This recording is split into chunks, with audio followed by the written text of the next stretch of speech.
has a new man in her life. Pleased to meet you.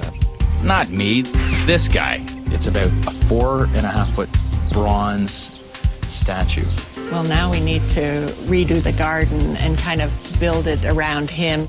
The statue's going to be a focal point, but our proposed arbor has become a sticking point. If you put all the elements in, the cost starts going up. So then you look at, okay, is there anything that we can take out and still maintain the design and our usage of it? So the arbor was a possibility for taking it out. Carol may need some convincing, but in the meantime, we're going to get started on our brick walkway.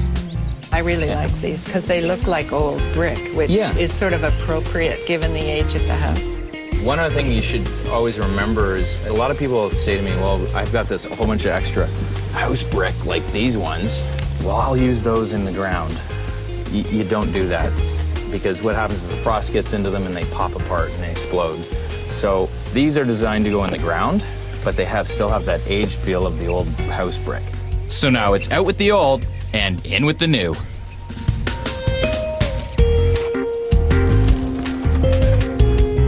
Amazing, you already took that out. It was already opened this place right up. That's all belted? This is going to be belted on a 45 herringbone. This band that cuts right through the main garden is going to be in a soldier course. So one after the other, sort of, so it looks like it's a flowing walkway. This area in here will be the main patio. We're going to do that on a gravel base, right? So we're going to do peak, but very fine pea gravel. The designer style pea gravel. The first sort of real aha, this is what it's going to look like, came when they started putting down the circle of brick.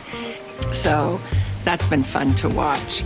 And the job just got more interesting for me because Carol's given the thumbs up to the arbor. I kind of waffled on it for a while, but then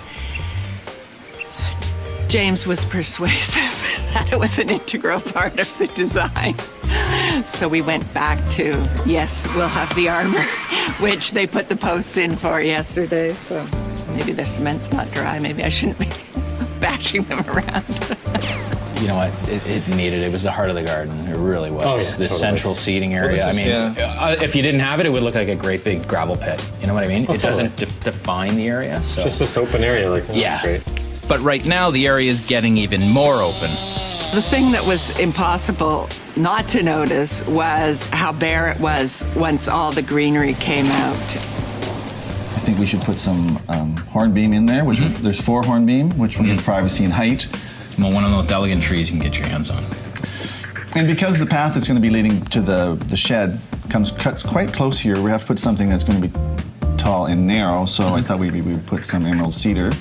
And the Serbian spruce, which we're proposing for the back, that'll be a nice green backdrop for the statue of Pan. And also, it provides winter interest. When the snow will sit on it, it'll be like a beautiful Christmas tree feeling. I think it's going to be a really nice garden for Carol. Yeah, I think so too. Great job, man. We've figured out the privacy plants, but there's one part of the garden where we're still in the dark. I love this place. Get high up the oxygen. Carol's place in the back, there's a little grotto. It's really dense, dark shade. It's like a cave. So right in that area, we need plants that are going to sustain through the dark. This is one of those plants you can't kill. Nope. It's full spirea. It's very invasive. You get suckers coming up all over the place. So just be careful where you're planting it. PG hydrangea, unique. This has got a really lacy, creamy white flower, which can take a half shade, and that's why we're using it. It's interesting, when we say shade loving, we're not saying they have to be in the shade. That's right. It's just they can handle a little bit more than other plants. That's right. The beautiful thing about the cornus canadensis, or known as the bunchberry too, an incredible red fruit that they yield. And you see that all dappled in the ground cover area. It's just spectacular. A couple things, bring them up front, right? Now we've just got to run the planting plan past Carol, and we're in business. Some of the elements that are going in aren't really things that I know what they are. Like the hornbeams, I have no idea what a hornbeam is. James has sort of described it to me. It sounds nice, but I'm sort of looking forward to seeing that go in. I only hope she likes them.